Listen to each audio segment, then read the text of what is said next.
Mingz Bar and Grill was served with a notice of prohibition against maintaining a public nuisance and warned that because of the history and ongoing recurring criminal issues at the business, any future offenses could result in criminal prosecution under City Code, Section 16234. Prohibition against maintaining nuisances. Between January 3rd, 2023 and October 6th, 2023, the Georgetown Police Department responded to 60 calls for service at this establishment for incidents ranging from assaults, shots fired, and disorderly persons. We are asking that the council uphold the suspension and revocation of the business license, and we're happy to answer any questions you may have. Have the owners done anything to make the situation better over at Mingz? Have they been cooperative with law enforcement in that 10-month period? Not that I know of. My experience with Mingz is little to no cooperation at all. Prior to the October warning, we had spoken with that owner several times about the need to mitigate or abate those types of issues, and it went nowhere. And the question is, Mingz cooperating? When they were issued the notice of maintaining a nuisance, she just, one of the statement that she made was she was trying to get security, but the cost was too high, she couldn't afford security at the time. So that was on the October the 9th when she was issued that. When you go back and you look at the calls for service from 2022, we had 53 calls for service, and in 2023, again, we had approximately 60 calls for service. Out of those calls for service, there were 17 police reports made. From the 17 police reports, 9 of them were trespassing reports, 11 of them were fights in progress reports. Then we had 13 disorderly conduct calls and 7 calls that were involving a gun or gunshots. Couple of times, officers were just sitting there across the street, noticed a large crowd, and then heard gunshots, and then crowds dispersed. No one called 911, police were just in the area, and they responded. The Aaron's, which is the old pharmacy, the new Aaron's now, that building got shot. This was the last go around. Back in December, the building got shot. Also, a car got shot behind the Sunoco. We've tried to work with Mingz over the last several years, just because of the issues. But when we're having, we're 7 different gun calls at this business at nighttime, and that's just unacceptable. And that's why we're here. That's why we're where we are now. And without getting into it too much, but we're talking about a variety of different types of gun calls. I recall one instance where an assault rifle was fired, and there was 20-30 rounds recovered in the roadway right outside that business. You know, an AK or a high-powered assault rifle was used. So when we say gun crimes, there's all kinds of different weapons being used in these cases, and we just can't tolerate it in the city of Georgetown. And also, just to add that on August the 10th this year, SLED came and did an alcohol check, business license, alcohol license check at their establishment, and they were found in violations. Someone was arrested for possession of marijuana and possession of what was believed to be ecstasy. So their license was suspended, alcohol license was suspended. I have the form here, but I believe it was January the 4th of this year. Their liquor license. Good evening, everybody. My name is Monta Moore, and I am the owner of Mingz Bar and Grill. I am a resident of Georgetown since about 18 years, and Mingz Bar and Grill have been here since February 2015. And I do more than just, operate the bar and grill. I do feed people for free and stuff, and have like things for kids, events and stuff for kids for free and stuff like that. But I know I'm on a time limit. I did get a letter. It say that I had 60 calls within that time period they are talking about, but I requested for the period of that call, I only got a total of 47 calls. And I got it all right here, printout. And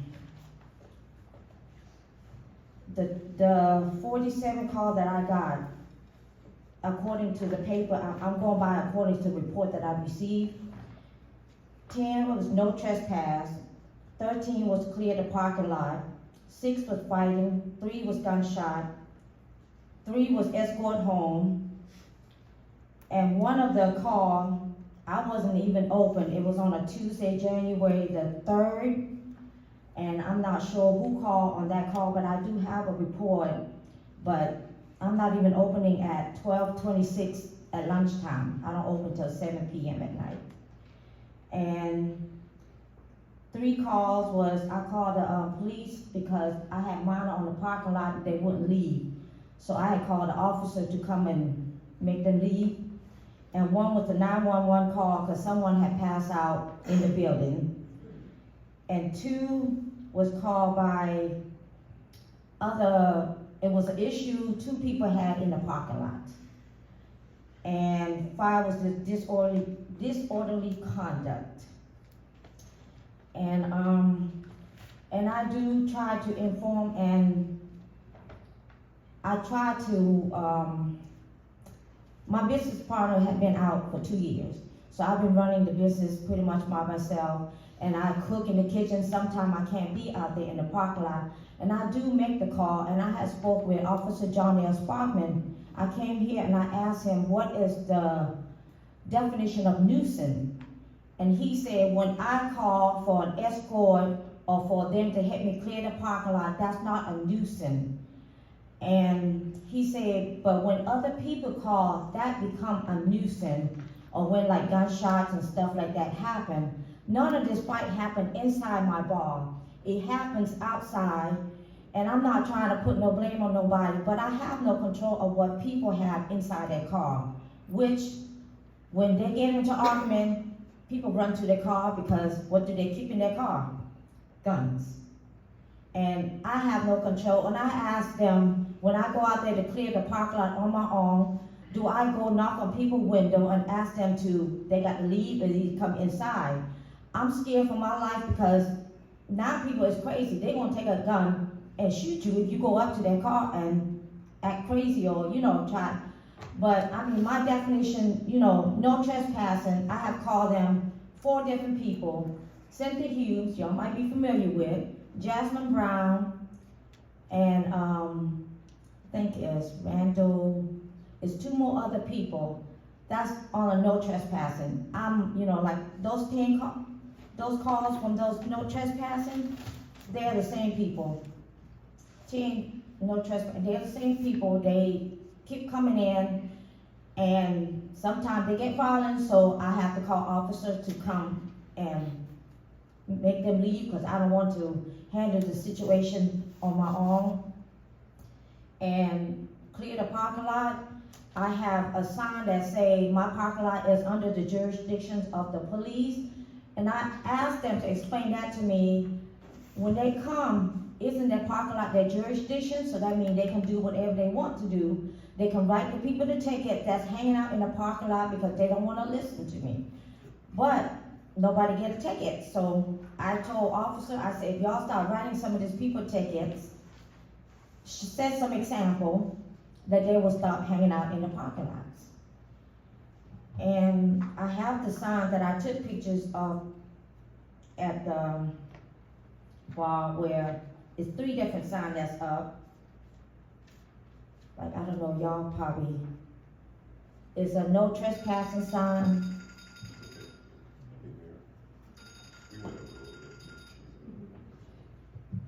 You can finish your sentence. Oh, yeah, I have no trespassing sign, like 3 of them, 2 in front of the building, and I have pictures if y'all would like to see it close up. But I mean, I have tried, and when incidents do happen, I do have cameras.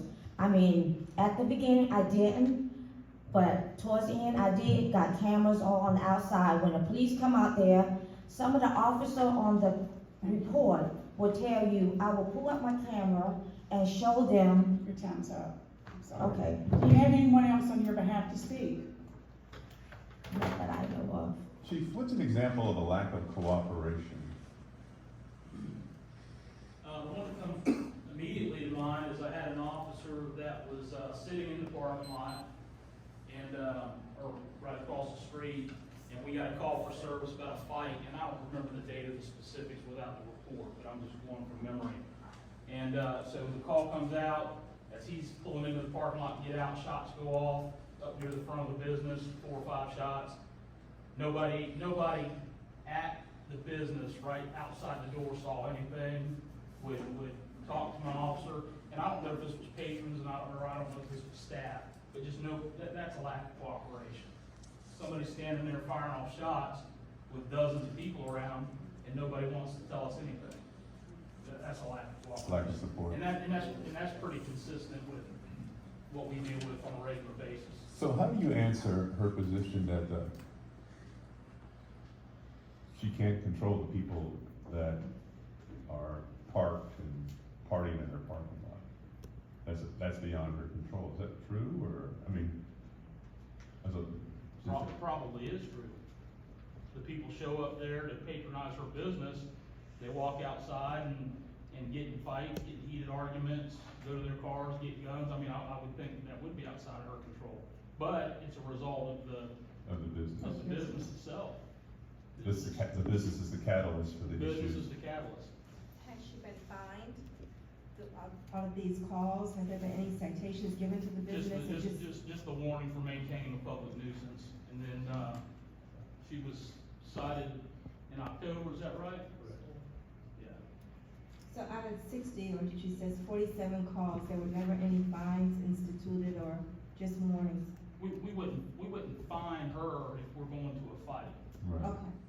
I have a motion on the floor to uphold the suspension and revoke the business license for Mingz Bar and Grill. All in favor of the motion, raise your right hand. Motion carries. Thank you.